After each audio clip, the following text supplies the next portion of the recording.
Salatu wassalamu ala khayri xalqi Muhammadin va ala alihi va sahbihi ajmain. Amma ba'd. Assalomu alaykum va rahmatullohi ta'ala va barakatuh.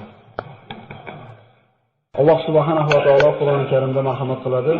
Alhamdulillah, nahnu naqussu alayka ahsanal qasasi bima awhayna ilayka hadzal Qur'an va in kunta min qablihi laminal ghafilin. Ey Muhammad alayhissalom, biz sizga mana shu Qur'onda qissalarni eng go'zallarini so'zlaymiz, vaholanki siz bu qissalardan g'ofil edingiz deydi. Ya'ni bu qissalarning qadrini Alloh subhanahu va taolo mana shu oyat bilan belgilab beradiki, qissalarning eng go'zali deb Alloh taolo o'zi baho beryapti. Modomiki siz bilan bizga Alloh taolo mana shu qissalarni eshitishlik, fahmlashlik berilibdi, endi buni shukrni ado qilishlik kerak bo'ladi. Bu qissalarni eshitishlikda shukr qanday ado bo'ladi? Undan olingan ibratlarga hayotda amal qilishlik bilan bo'ladi.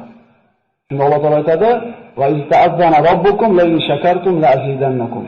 Agar mana shu menga bergan ne'matlarimni shukrni ado qilsanglar, ne'matimni ziyoda qilib beraman dedi. Alloh taolo ana shu shukrga ado qiladigan shokir bandalardan qilgan bo'lsin. O'tgan safargi suhbatimizda siz bilan mana Samud qavmiga yuborilgan Solih alayhissalom haqida gaplashgan bo'ldik.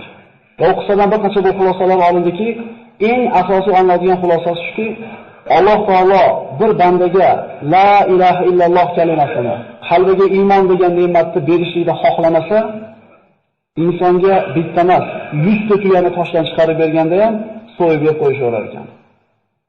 Ya'ni bu qissalarda agar biz Qur'ondan boshqa joyda eshitganimizda rostmikin deb shubhaga borishimiz mumkin edi.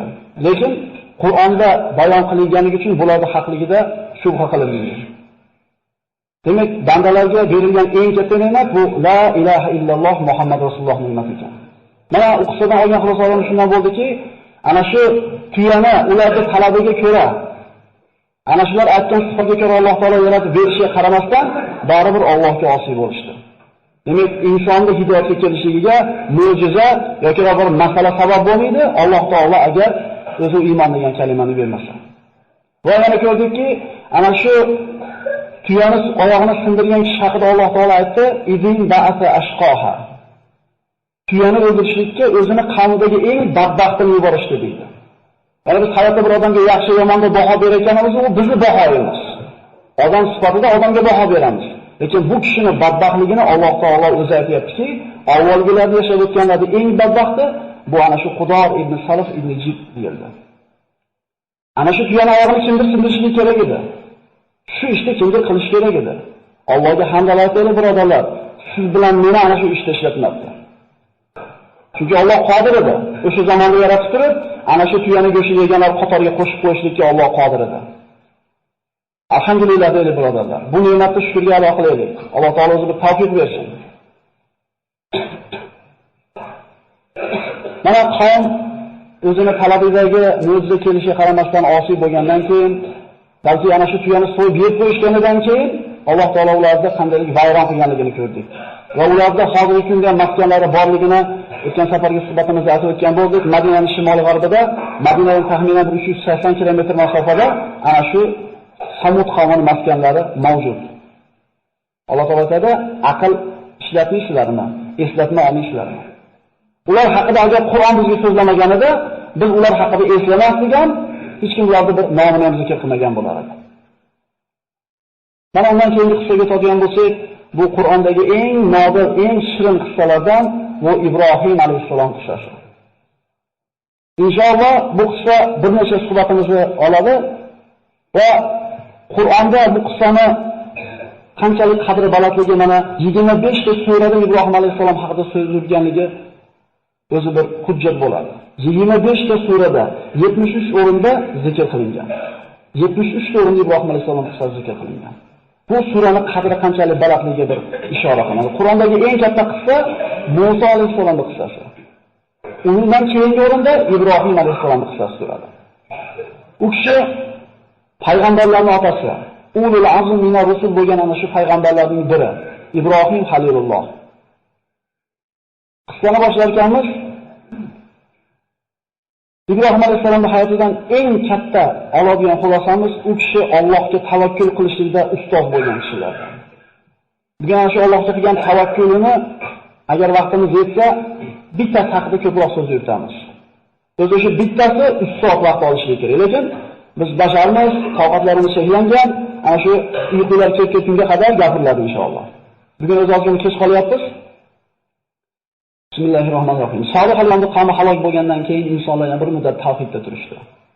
Vaqt o'tishi bilan yana ana shu avvalgilarni oqibatidan ibrat olishlik insonlarning hayoldan ko'tarildi, esdan chiqarishdi. Alloh taolo mana shaytonga qiyomatgacha yashashlikka izn bergan edi, vasvasa qildi, yana insonlar shirkka, kufrga qaytishdi. Falastin, Iroq, Misr hamma yerlarda insonlar yana kufrga qaytdilar. Bu safar Alloh taolo payg'ambarlarning eng ulug'laridan bu ulamolarning e'tirofiga ko'ra o'zi shunga hujjatlarimga aniq Payg'ambar vasallamdan keyingi o'rinda turadigan payg'ambar bu Ibrohim alayhissalom hisoblanadi. Abul Anbiya, payg'ambarlarning otasi. U kishi haqida Alloh taolo astagfirullah va Ibrohim allazi vaffa dedi. U vafo qilgan Ibrohim dedi. Alloh taolo qanday buyruqni bajarmasin, u kishi vafo qildi buyrug'iga. Va Ibrohim allazi vaffa. Ibrohim ibn Tarix, shuningdek Azaram deb nomlanadi. Ozar. O'zi asli ismi Tarix bo'lgan. Ozar degan so'z ularning tilida ana shu davrda odamlarga yordami ko'p ketgan bo'lgani uchun yordamchi degan ma'noda bo'lgan ekan. O'zi asli ismi Tarix bo'lgan, lekin laqabi Ozar bo'lgani uchun Ibrohim ibn Ozar deyiladi. Asli Ibrohim ibn Tarix. Ibrohim alayhissalomda zikri Qur'onda 25 ta surada 73 ta o'rinda zikr qilingan bo'ldi. Ibrohim alayhissalom Som ibn Nuh sulolasidan. Iroqda shimolida yashardi. Bobil degan shaharda. Bobil shahri nihoyatda bir katta shaharlardan bo'lgan. O'zini zamonasidagi eng birinchi shaharlardan bo'lgan. Va butlarga sig'inishlik mana shu yerda avjiga chiqqan bo'ladi.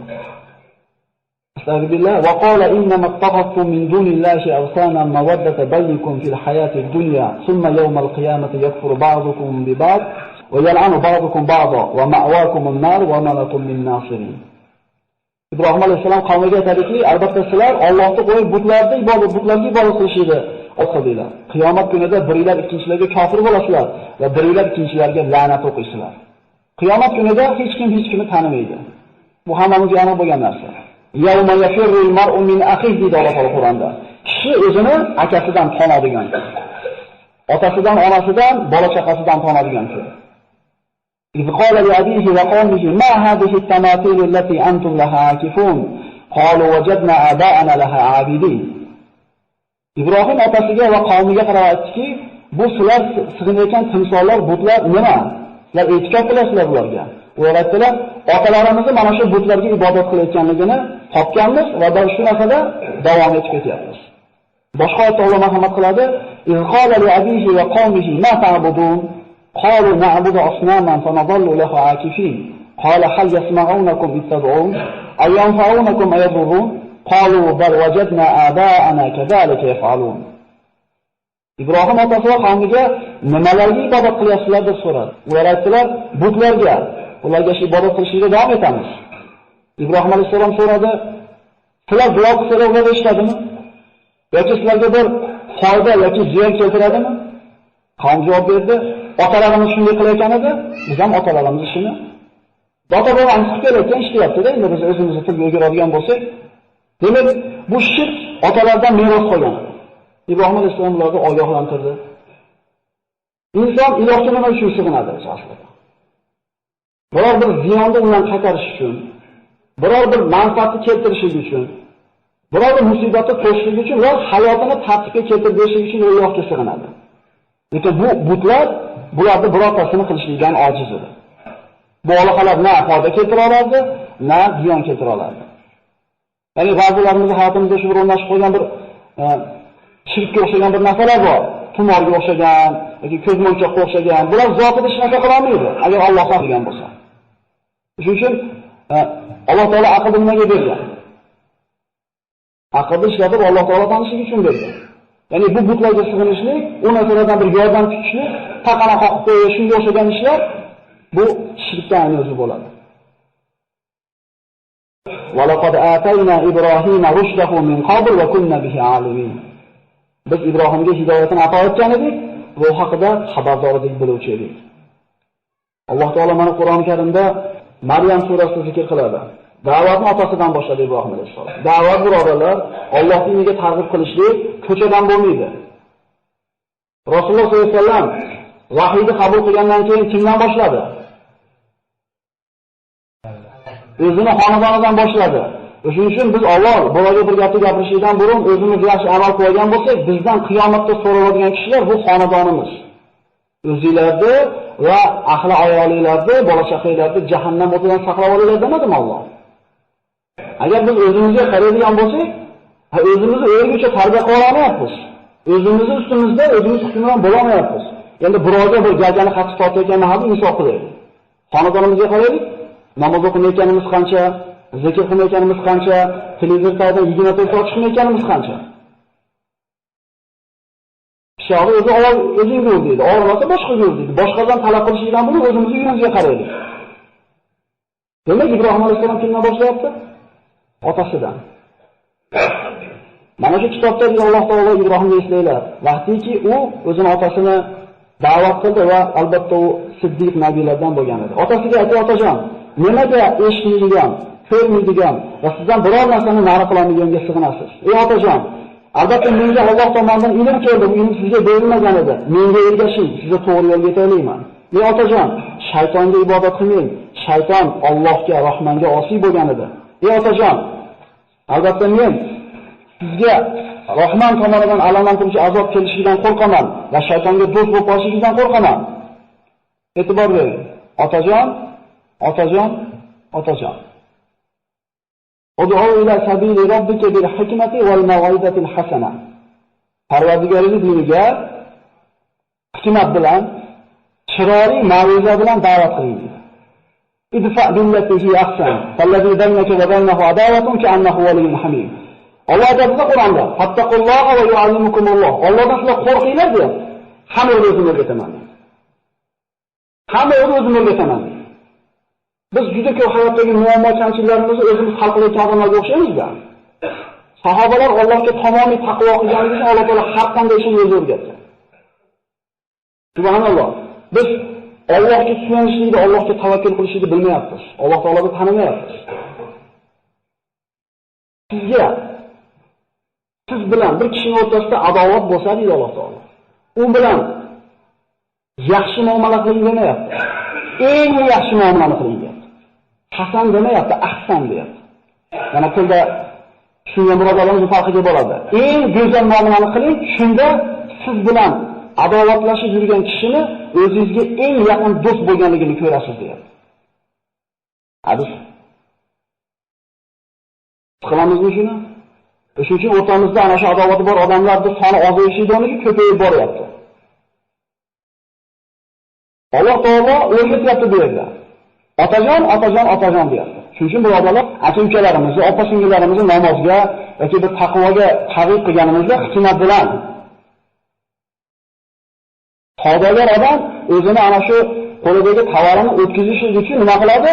Kelgan xaridorga girdi-kapalar bo'ladi. Injirligini ham ko'taradi, sassiqligini ham ko'taradi. Faqat maqsad nima? O'tkazib olishda. Sizdan xuddi savdogarning bittasisiz. Ana shu jannatda biletini taklif qilyapsiz shu odamga. Mana shu uchun jannatga kirasan degan narsa. Nimaga endi bitta dunyo matosini 3-4 so'mda topishlik uchun odamlarga yaxshiman gapni ko'taramiz-ku? Allohning diniga hidoyat bo'lishiga sabab bo'lib turgan paytimizda chidamaymiz. Buzvorish oson. U tikkalashlik qiyin. Shuning uchun birodarlar, dinga targ'ib qilayotganimizda hikmat bo'lsin, odamlar bilan shirin muomalada bo'lishlik kerak bo'ladi. Rasululloh sollallohu alayhi vasallamda Toifga borganda yosh bola toshbo'ron qilib haylaganda nimadir duo qildi. Eslaylik, ana shu oyoqlarida yorilgan holda salqinda o'tirganda, Nasroniy dinida bo'lgan Abdos kelganda qanaqa muomala qildi? Ey malaka, o'zi qiylanib turibman dedimi? Kelganda kishi qayerdan bo'lasan dedi? Naynovadan dedi. Yunusning qavmidanmisan dedi. Nasroniy Abdos. Payg'ambarimiz axloqini, u qulugu muomalasini ko'rib turib, sen Yunus qadar taniysan dedi. U meni payg'ambar birodarim bo'ladi, men ham payg'ambarman dedi. Payg'ambarimiz ana shu, qanday bir 5 minut ketgan o'sha muloqotiga. Shu 5 minutda qalbini kasb qildi, iymonga keldi shu kishi. Toif qavmi toshbo'ron qo'yib chiqargan, lekin payg'ambarimizning axloqi Unga uzun olib kelgan edi. Ana shu toshbo'ron qildirganlar o'zlari voqelanib qoldi. Bu Makkaning sayyidlaridan edi baribir. Men uzunga olib borib bergan, uzunga olib bordi, unga uzunga berish asnosida iymon keltirmadimi? Ikki og'iz shirin gap. Biz agar namozli birovlardan kichik bulg'or kelib olgan bo'lsak, boshqalardan shunday nazarimizda taqvomiz ko'tarilib qolgan bo'lsa, odamlarga shunga shafqat qilaylik. Bizlar bo'shataydi qachondir. Sizga 4 qadam tashlagan bo'lsangiz, 1 qadam tashlagan odamdan talab qilolmaydi o'zidagi narsani. Oldingizga qarang, bizdan qara 4 burun qadam tashlab qo'ygan odamlar bor. Bizga ham chidashgan, bizga ham shinjiligimizga, bizga ham namoz o'qimaganligimizga sabr qilgan boshqalar. Shunday emasmi? Ibrohim alayhissalomni shuncha bir shirin gapirganligi otasi nima deb javob berdi? Astagfirullah. Qala aragibun anta an alihati ya Ibrohim, la in lam tantahi la arjumannak wahjurni maliya. Ey Ibrohim, olihalarimizdan o'zingni behojat deb bilyapsanmi? Ya'ni kerak emas deb olyapsanmi? Meni tinch qo'y. Maliya degan umuman tinch qo'y degan ma'nosida berdi. Qala salamun alayk. Fastaghfiru laka robbi innahu kana bi khafiya. Senga salom bo'lsin deb otasi. Sizga salom bo'lsin. Parvardigorimdan sizga istig'for so'rayman. Albatta Parvardigorim menga yaxshi muomalada meni yaxshi ko'radi. Ibrohim alayhissalomni qattiq suratda rad qilgandagi Ibrohim alayhissalomning javobini qarang. Allohdan kechirishini so'rayman sizga deyapti. O'lib ketmaysanmi demayapti bizga o'xshab. O'lib ketmaysanmi? Menga nima? Menga nima akalar? Biz da'vatni o'zimiz uchun qilyapmiz. O'shuning uchun ko'tara olmadik. Agar biz Alloh uchun da'vat qilayotgan bo'lganimizda, unga nima qilardik? Ko'tarardik. Biz o'zimiz uchun ishlaymiz. Lekin hozir Allohning dushmani ekanligi ma'lum bo'lgandan keyin Ibrohim alayhissalom otasidan yuz o'girdi. Va ma kana istighfar Ibrohim li abihi illa an maw'idati wa'adaha iyyah falamma tabayyana lahu annahu aduwwun lillah tabarra'a minhu inna Ibrohima la'awwahun halim. Ibrohimni Parvardigoridan otasini kechirishligini so'rashligi va'da qilib qo'yganligi uchun bo'ldi. Endi qachonki u otasi Allohga dushman ekanligi aniq bo'lganda, otasidan poklanadi deydi. Albatta Ibrohim Allohun halim. Bundan shunday xulosalanadiki, mo'min odam kofirga Alloh gunohini kechirsin deb duo qilishligi shar'an harom hisoblanadi. Shuni hujjat olamiz bu yerda. Bir boshqa dindagi mushrik bo'lgan, kofir bo'lgan kishiga Alloh rahmat qilsin deyishi mumkin emas musulmon kishiga. Hatto Rasululloh sollallohu alayhi vasallam ana shu g'azabga chiqib ketayotganda bir joyga borib turib, bir qabr bir joyga borib ro'za qattiq yig'laydi. Agar o'qigan bo'lsa shu yerlarini. Hamma hayron bo'lganda, mana shu joyda meni olam ko'milgan deydi. Allohdan istig'for etib gunohni kechirishni so'raganimda Alloh rad qildi deydi. Shunga yig'ladim deydi. Muhammad alayhissalomning onasiga gunohni so'rab Allohdan duo qilganda Alloh taolo qaytargan bu narsadan. Agar mumkin bo'lganda Muhammad alayhissalomga mumkin edi, mumkin bo'lganda Ibrohim halilullohga mumkin edi. Musulmon faqat musulmonga Alloh rahmat qilsin deyishlikka haqqi bor. Mana shu oyatga asosan. Innahu kana bi khafiya. Khafa bu qalbni muhabbat bilan to'lib toshishi. Alloh taolo Ibrohim alayhisalomni mana shunday yaxshi ko'rgan edi. Shuning uchun Halilur Rahman Allohning do'sti deb zikr qilinadi. Al-Hayla qalbni muhabbat bilan to'lishligi. Va atazilukum wa ma tad'una min dunillahi wad'u robbi asa an la akuna bi du'ai robbi shaqiyya. Ibrohim alayhisalom qavmidan yuz o'girdi. Shu vaqtda yoshi 16 da bo'ladik asr muarriflar. Nabiy bo'lgan ekan 16 yoshda. Bu Alloh taolo o'zini mulki ekan xohlagan bandasiga beradi. Payg'ambarlik faqat 40 yoshda turib cheklab olmaydi. Chunki Iso alayhisalom 33 ga kirgan paytda Alloh taolo yuqori ko'tarib chiqib ketgan. Payg'ambar bo'lgan 33 yoshda payg'ambar bo'lgan. Demak 40 yoshda cheklab qo'yishimiz bu bizning ilmimizdagi ozgina noqisligi belgisi ekan. Ibrohim alayhisalom da'vat qilayotganda qavmini yoshi 16 da bo'lyapti birodarlar. Biz 16 ga kirgan bolalarimiz biz kallasida nima gap, nima so'z.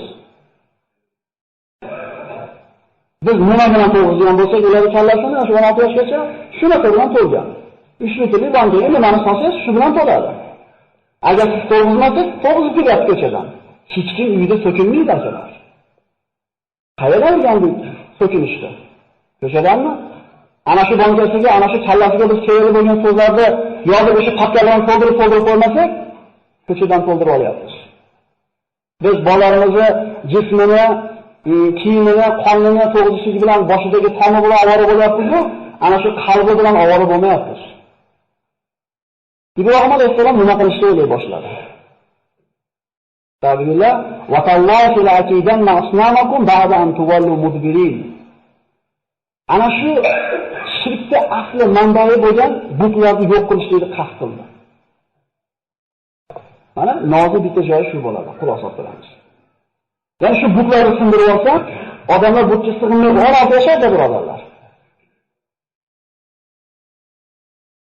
E'tiboryapti? Qasam Allohga dedi, sizlar bo'sh qo'yib qo'yganinglarda butlaringlarni parchalab tashlayman dedi. Buni yashirib o'tirmadi, oshkora aytdi. Ba'zi mufassirlar maxfiy qilgan deydi, yo'q, Alloh taolo mana shu oyatga qaraydigan bo'lsak, oshkora aytganligi ma'lum bo'lyapti. Allohga qasam, sizlar butlaringlarni xoli qo'yganinglarda men sindirib tashlayman dedi. O'zi odatda ularda butlar xonasida hech qachon butlar yolg'iz qolmasdi. Subhanalloh, insonning aqli bir zoyi bo'lsa shunday bo'lar ekanda. Butlarini oldiga ovqatlar kelib qo'yishadi. Ertalab qo'yib, kech payt barakatli qilib berishdi butlarimizni ko'tarib ketishadi. Alloh taologa ekan o'sha davrda yashaganimizda biz ham shuni to'g'ri o'ylashib ketsak kerak edi. O'shunga ham sanatlimizmi Alloh? Qavm mana butda oldin hech kim qolmas, bo'sh qoladigan holati yo'q deb aytdik. Qavmga bayrami bo'ladi. Ana shu bayramida ular butlarni tashlab shaharning tashqarisiga sayr qilgan chiqib ketishadi. Va ovqatlarni qo'yishdi, sayr bo'ladigan kun tashlab chiqib ketishdi. Ertaga hayit degan kuni qavm kechqurun tayyorgarlik ko'rish boshiga chiqib ketishdi. Ibrohim alayhissalomga qarashuvda tayyorgarlik ko'rmaydi. Ibrohim nimaga sen tayyorgarlik ko'rmayapsan deganda hayotidagi birinchi yolg'onni gapirgan. Bu ham Allohning ikkinchi to'shqamiz. Yozib qo'yasizlar. Men dedi osmonlarga qarab dedi, ertaga kasal bo'lib qolishimni bildim. Men sizlar bilan chiqa olmayman dedi. Va laqad atayna Ibrohima rushdahu min qabl va kunna bihi alimin. إذ قال لأبيه وقومه ما هذه التماثيل التي أنتم نحاكفون قالوا وجدنا آباءنا لها عابدين. yuqorida aytilgan mana oyat. Qasas surasida Alloh marhamat qiladi. فنظر نظرة في النجوم فقال إني سقيم فتولوا عنه مدبرين. Yulduzlarga qaradi Alloh taolo, men kasalman dedi. Qavm uni holi qo'yib chiqib ketdi. Qavm Ibrohim alayhissalomni tashlab chiqib ketgan paytda Ibrohim alayhissalom butlarni oldiga qo'lida ana shu boltami yoki bir asbobini olib bordi. Butxonada hech kim yo'q. Faragha ila alihatihim faqala ala ta'kulun ma lakum la tantiqun faragha alayhim darban bil yamin. Butlarga aytdiki, yolg'iz qolgan butlarga yemisizlarmi dedi. Hech kim javob qaytarmadi. Nimaga gapirmayapsizlar? Va ana shu qo'lidagi narsa bilan ularni urib, parcha-parcha qildi. Alloh taolo mana boshqa oyatda marhamat qiladi: "Faja'alahum juzadan illa kabiran lakum la'allahum ilayhi yarji'un." Ularni parcha-parcha qilib tashladi, faqat kattasini qoldirdi. Undan kelib so'rashliklari uchun. Ana shu katta butni bo'yniga qo'lidagi boltasini yoki ana shu asbobini yurib qo'ydi. Qavm qaytib kelgach ko'rishdi, faqbalu ilayhi yazifun. قالوا من فعل هذا بآلهتنا إنه لمن الظالمين. Ular uchun eng bir musibatli ish bo'ldi. Ular necha yuz yillardan beri iltimos qilib kelayotgan butlari parchalanib ketgan va butlari o'zini himoya qilishga qodir bo'lmadi. Bizi butlarimizni, bizi olihalarimizni kim bunday qildi? Albatta u zolimlardandir. Shunday aytdiki, qalu sami'na fatan yadhkurukum yuqalu lahu Ibrohim. Ibrohim degan bola ana shu butlarni sindiraman deb tahdid solib yurar edi. Ibrohim qilgan bo'lsa kerak deydi. Demak, oshkora aytganligi mana shu oyatdan ham aniq bo'ladi. Bekitmaganligi. Ta'tu bihi ala ayunin nas la'allahum yashhadun. Okelinglar, odamlar ko'rsin, muhokama qilaylik. Bobil ahlini hammasi Ibrohim alayhissalomni muhokama qilishlikka jamlanishdi. Ibrohim alayhissalomga shu kerak. Da'vatni yopiqga tuzmoqchi bo'ldi. Vaqtdan ozgina bir ehtiyot qilgan ma'noda oyatlarni tarjimasini aytib ketaman. Oyatlar yozilgan. Agar hujjat kerak bo'ladigan bo'lsa kelasiz, ko'rsatib qo'yamiz inshaalloh. Shu vaqtda tejashli niyatida o'zbekchasini aytib ketaveradi. Ular aytishdi, "Ey Ibrohim, bularni sen tashaladingmi?" Ibrohim alayhisalom aytdi, "Yo'q" dedi. "Mana bu kattasi qildi" dedi. Nima bo'lyapti? Ikkinchi marta yolg'on gapiryapti. Birinchi yolg'on ham Alloh uchun bo'lyapti. Ikkinchi yolg'on ham Alloh uchun bo'lyapti. Uchinchi yolg'on ham Alloh uchun bo'lgan, lekin qo'rqar ekan qiyomat kunida. 3 marta yolg'on gapirgan aniq, 3 marta soniya aniq. Biznikini soni aniq bo'lmagandek.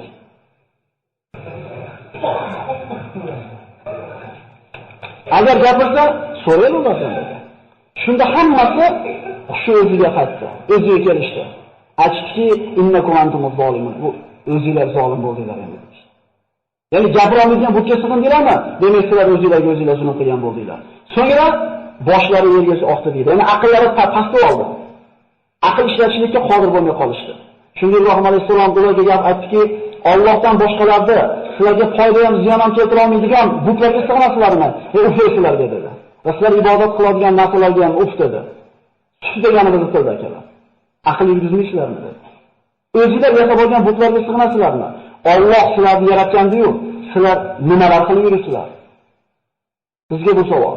Vallohu xalaqakum va ma ta'malun. Alloh sizlarni yaratdimi? Yaratdi bizni. Qul sizlar dedimi? Dedi. Va ma xalaqtul jinna val insa dedimi? Dedi. Sen qulsan banda, ibodat qil, rizqi meni zimmamga dedimi? Biz nima qilib yuribmiz? Ulamolar aytadi, bandani shajablanadi deydi. Alloh o'zini kafilligiga olgan narsani inson o'z rejasiga oladi-da, rizqini o'zining yerga tashlab qo'ygan ibodatni Allohga qaytarib qo'yadi deydi. Bunday bo'lganida nima qilib qo'yishyapti? Rizqi mana bo'lgan, sen ibodat qilsa yo'q deyapsiz. Men rizqini topmayman, ibodat qilmaganimda kechirasan deyapsiz. Alloh sizlarni yaratganda nima qilyapsizlar deyapti Alloh. Shuncha hujjat, shuncha dalil, shuncha ochiq mantiqni ko'rib qavm o'jarlik qildi. Ularda ana shu olihalarning sinib ketishligi o'zi eng katta ish edi, lekin shuncha narsadan keyin ham ular iymonga kelishni xohlashmadi. Qalbunu alahu bunyanan falquhu fil jahim. Ibrohim alayhisalom bilan tortishlikka majol topsholmay qolgandan keyin, hujjat dalil bilan yengolmagandan keyin kuch ishlatishdi. Kuch ishlatishlik botil taraf tomonidan bo'ladi. Mutahamlik qilasiz-ku, yengilib qolayotganingizni aniq bo'lganda. Mushtlishga tushirasiz. Ya'ni bular ham mana shu hujjat dalil keltirishdan ojiz bo'lgandan keyin aytishdiki, unga bir bunyon qilinglar-da, uni o'tkazib o'tinglar dedi. Ibrohim alayhisalomni himoya qiladigan birorta odam yo'q edi. Mana bahsimizning eng bir manzil joyi ekanlar. Buyurildi. Butun Bobil ahli, katta, kichik, erkak, ayol, yosh, qarisi o'tin jamlashdi. Birorta odam yo'q Ibrohim alayhisalomga qo'ylar endi, yosh ekan deb qo'yadigan. Lekin Ibrohim alayhisalom xotirjam. Ana shu toshlarni yig'ishib bir hovuz qilishdi. O'tinni to'plashdi. Butun bir shahar ahli to'plab, atgan o'tin qancha bo'ladi? Juda katta bir binochalik o'tin bo'ldi. Tandirga qo'zg'ayotgan paytingizda cho'tni ko'proq tashlab olsangiz, dalati yonsa 1-2 metr berib turishga to'g'ri keladi. Bu yerda hamma qo'zg'ayotgan, vallohu alam. Endi butun vodi tashlab olsangiz qana bo'lardi. Endi mana shu binochalik o't yongan paytda uni oldiga qancha darajada yaqin kelish mumkin? Yaqin kelamaganligidan, o'tni kattaligidan manjani hisob kelishdi. Ya'ni ana shu qadim zamonlarda qasrlarga tosh uloqtiradigan asbobda arab tilida manjaniq deydi. Ibrohim alayhissalomni oyoq qo'lini bog'lab, ana shu manjaniqni kapkiliga o'tkazishdi. Birorta odam yo'q, qo'yinglar deydigan. Ibrohim alayhissalom xotirjam. Shunda Rasululloh sollallohu alayhi vasallam mana Imom Buxoriy rivoyat qilgan hadisda aytadi, Ibrohimni ana shu Allohga uloqtirishayotgan paytda o'qigan duosi: Hasbunalloh va ni'mal vakil. Allohning o'zi bizga kifoya. Faqat unga suyanamiz. Unga tahdid qilishmayapti, unga qo'pasa qilishmayapti. Hozir o'tga uloqtirib olishi aniq. Birorta yordamchisi yo'q. Lekin qalbni holatini ko'ring. Tavakkul tamomiy. Hasbunalloh. Bizning ishimiz Alloh qo'lida. Ya'ni Allohga aytgandan boshqa narsa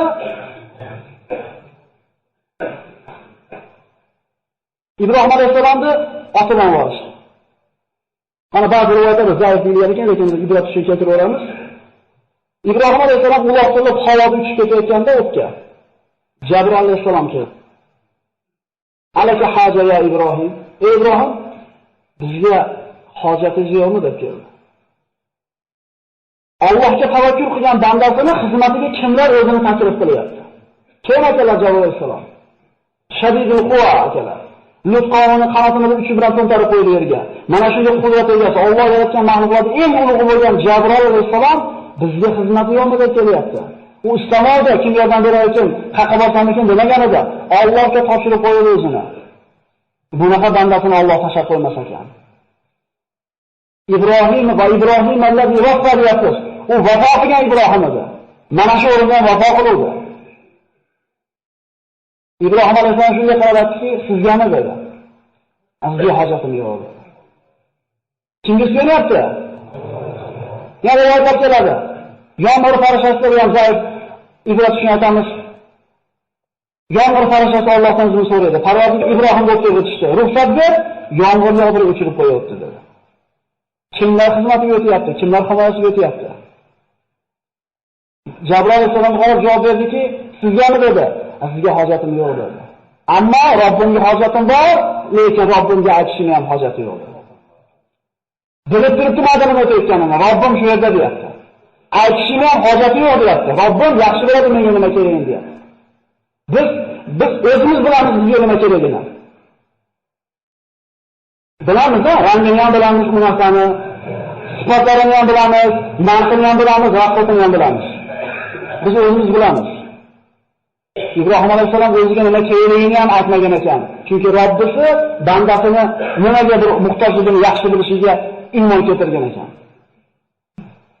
Bu tavakkulchilarning cho'qqisi akalar. Innalloha yuhibbul mutawakkilin. Alloh tavakkul qiluvchilarni yaxshi ko'radi. Bizda shunaqa tavakkul bormi? Shuni suyanamizmi Allohga? Tavakkul nima? Qo'lingizdan kelgan rizq sababini qilib qo'yasiz, endi kelishingizga Allohga tashlab qo'yasiz. Alloh aytgani bo'ladi. Iloji bor yolg'on gapirib yurishga harakat qilasiz deganingizda, ona ketgandan keyin Allohga tashlab qo'yadi, demak bu onasi ekan. Yolg'on gapirib oldini yig'laysiz, chunki demak rost gapirsam ham oladi ekan degan. Natija nima qoladi?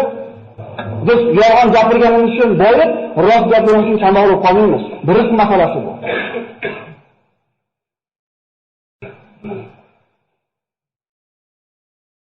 Tavakkulchilarning ustozi kim ekan? Lekin Alloh taolo bunaqa bandasini farishtalarga ham tashlab qo'ymas ekan ishini. Aytdiki, Alloh tavakkul qiluvchilarni, o'ziga suyanuvchilarni yaxshi ko'radi dedi. Yaxshi ko'rgan o'g'limizga, yaxshi ko'rgan qizimizga sovuq shabadan avo ko'rmaymiz-a?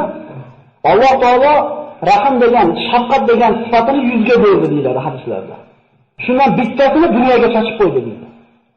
Bittasi chachilganda shuncha insonlar, shuncha hayvonlarga chayon bolasini chaqib qo'ymaydi. Eshkana tuxumdan chiqqan bolasini chiqarib qo'ymaydi.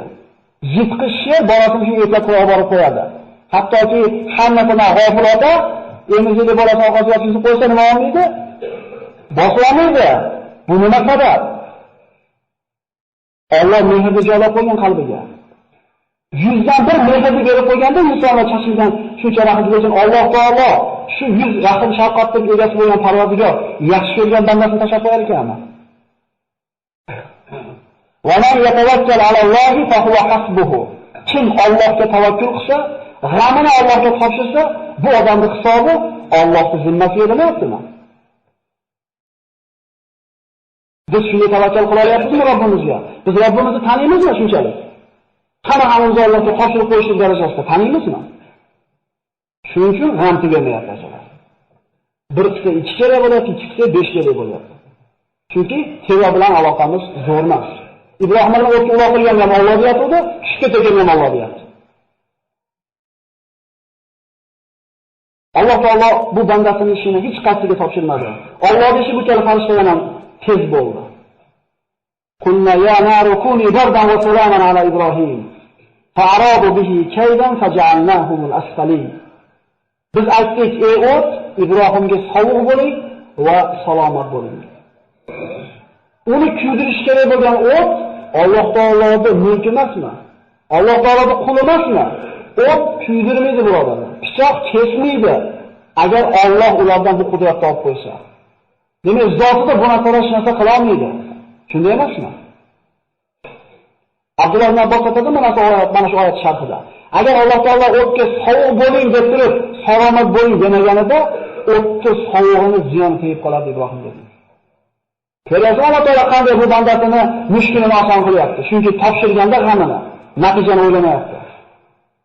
Nima qilgan demayapti, Allohga tavakkul qilyapti. Ibrohimga makr qilishdi, Ibrohimga hiyla qilishdi, bas o'zlari ular xor bo'ldi, past bo'ldi. Ular ko'rib turishdi o'tga tushganini. Ibrohim alayhissalomda oyoq qo'liga bog'langan iplardan boshqa hech narsa kuygani yo'q. Subhanalloh azza va jalla. O't o'chdi. Ibrohim alayhissalom chiqib keldi. Ularning ko'z oldida buyuk mo'jiza yuz ko'rsatdi. Lekin iymon keltirdimi? Yana qaytaryapmiz, bu darslarimizda bitta xulosasi bor. Bizga Alloh iymon degan ne'matni bergan, qadriga yetishimiz kerak. Chunki ko'zingiz oldida bir odam o'tdan tutun chiqib kelsa, bu hech qanday sehr emas edi bu. O'tni o'zlari yoqqan edi, oyoqqa o'zlari borib, o'zlari otgan edi.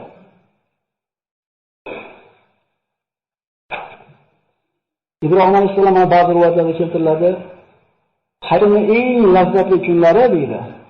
Mana shu dunyoda olovda bo'lgan lahzalarim deydi. Chunki Alloh taolo sovuq qildi o'tdi va ne'mat qilib berdi. Jannat bog'iga tushib qolmadimi?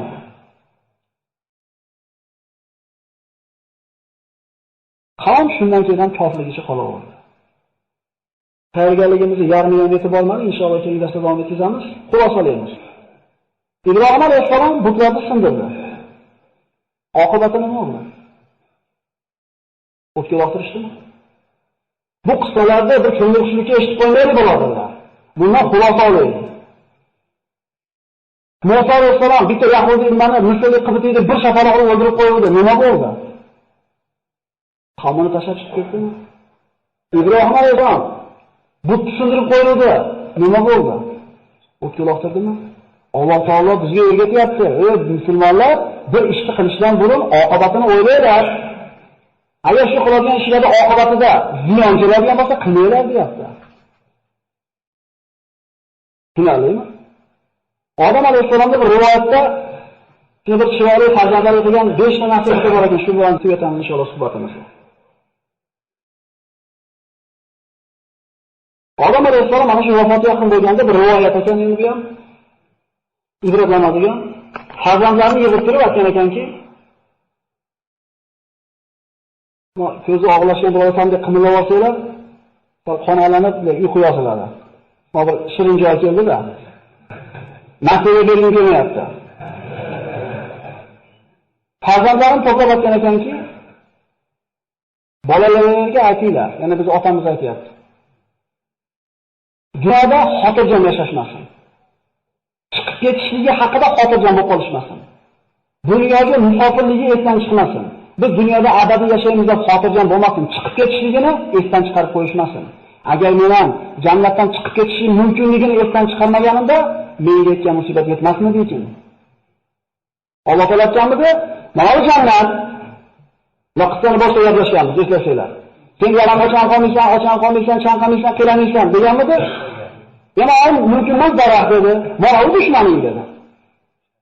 Oddiy edi. Mana dushman, mana daraxt bo'ldi. Lekin esdan chiqarib qo'ydiki, jannatdan chiqib ketish mumkinligini. Shayton nima deb o'yladi? Sizlarga abadiy mulkni, bitmas hayotni beradigan daraxt ko'rsataymi dedi. Jannatda nima kerak bo'ldi birodarlar bilan? Sizlarga Robbinglar farishta bo'lib qolishingizni xohlamadi, chunki mana daraxtdan yemanglar dedi. Farishta bo'lishinglar kerak bo'ladi. Unda jannatda nima qiziq qoladi?